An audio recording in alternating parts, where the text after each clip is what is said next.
we're going to talk about how to achieve financial independence in just 10 years. Is it even possible?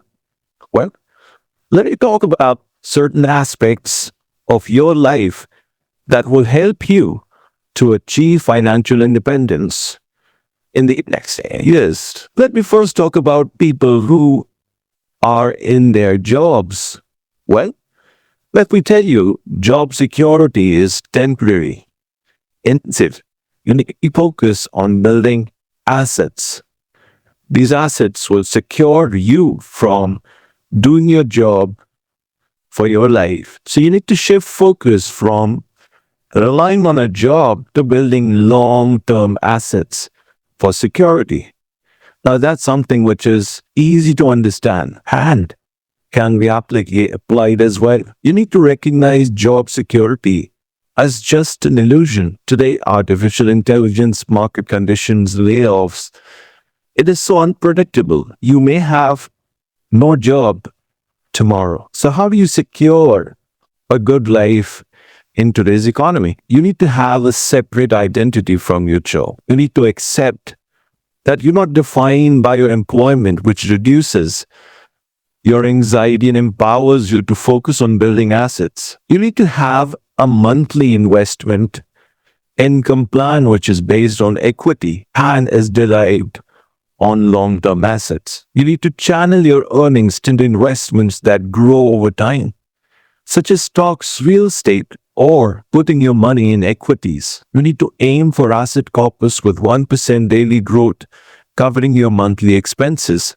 Now let me explain you these concepts one by one so that you understand what I'm talking about. Now, what is this 1% formula milestone? Now, you need to define your financial targets and measure your portfolio growth relative to your monthly needs. Now, just imagine if you have a portfolio of 50 lakhs and it grows by just 1% every month. So 1% of 50 lakhs is 50,000. It covers 50,000 of your monthly expenses. So your number one milestone is to ensure that you have such a big portfolio that 1% of that portfolio is giving the returns equal to your monthly expenses. Then your second milestone should be 1% of the total portfolio should be equal to your monthly salary. These are the two milestone targets which you need to focus upon. And I'm sure once you start doing that, you'll be able to come out of a mindset which restricts you, which stops you from growing. This milestone and this mindset is going to help you expand your horizon of thinking and your ability to grow in life. Define your monthly expenses and salary. Calculate 1% formula. 50,000 expenses, 50 lakhs. You want your salary equal to 1% of your portfolio. Let's suppose your salary is 1 lakh. So how much corpus you need? 1 crore. So 1% of 1 crore is 1 lakh.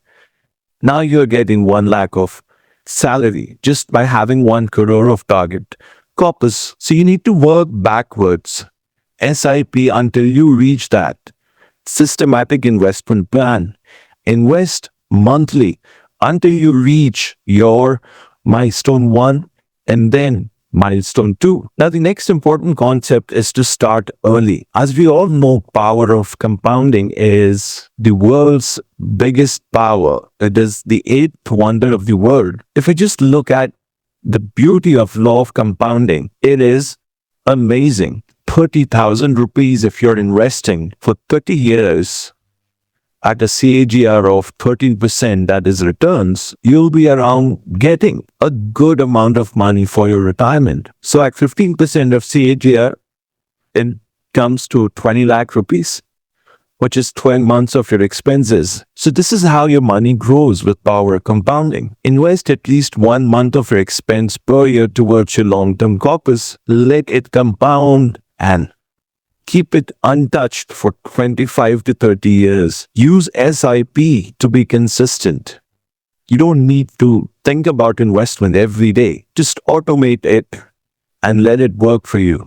Another concept which is equally important is to break free from EMI culture. Today we have seen people having mobile phones, luxury cars, big mansions, everything on EMI. Everything is on loan, debt.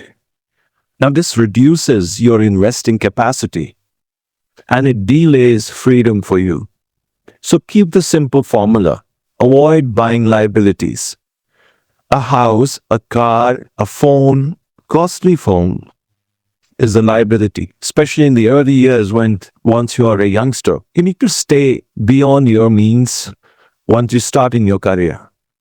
You need to have as much exposure to liquid funds and invest as much money so that you become a wealthy person in next 20 to 30 years. If possible, try to stay on rent because it gives you liquidity and peace of mind. Have a no EMI rule. Don't pay EMIs until and unless you're investing more than the EMI. Your personal finance has to come first. Today's schools don't teach personal finance, but self-learning is the only way. Read good books on investment, financial principles, how to get rich. There are so many beautifully written books on finance and investment and personal finance. Follow good blogs, listen to good people, podcasts, YouTube videos. The more you learn, the better you become as an investor. And learning is all about investing time and efforts. The more time and efforts you give, the better you become. I've always said in life, make mistakes. More mistakes you make early on in your career and life, the earlier you learn from those mistakes and you become a better person. You will make mistakes in money. Make them once you're young and recover fast. Someone might invest in an asset which is not worth it. But once you learn that, you can switch over to a better one. Or did you pass financial mistakes? If you have made a mistake, fix it. If you have bought a policy which is not giving you good return, surrender it. Switch over to a new policy. Ensure that you are financially secured. Your family is financially secured. Have a term and health insurance separately as early and as sufficiently possible. If your marriage, nothing better than that. You have a double engine, which is going to help you save more money.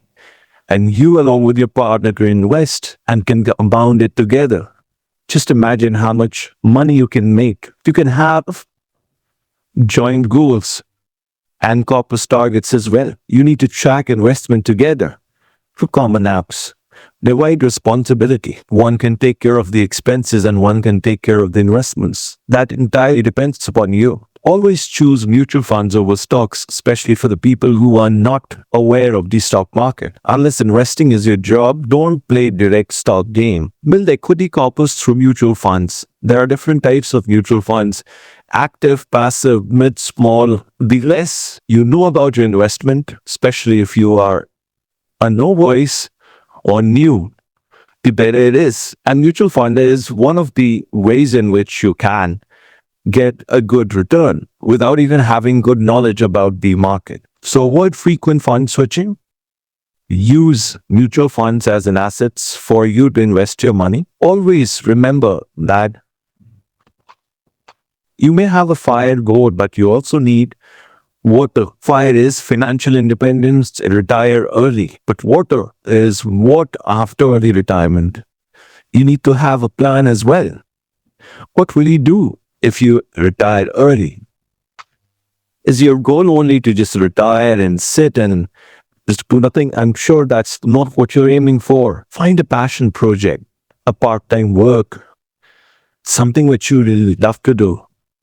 Don't chase only retirement. Chase freedom. If I want to retire early, I want freedom. Freedom to do what I like. Build structure post-retirement. You want to be a fitness freak, get into fitness. You want to be a learner, learn. You want to teach. You have creative pursuits, go and do that. So if you're living in a place where you do not have enough exposure to knowledge or investment options, you should move towards learning through different means. Lower your expenses so that you require lower fire corpus. Ensure 20 to 25% of income is saved consistently.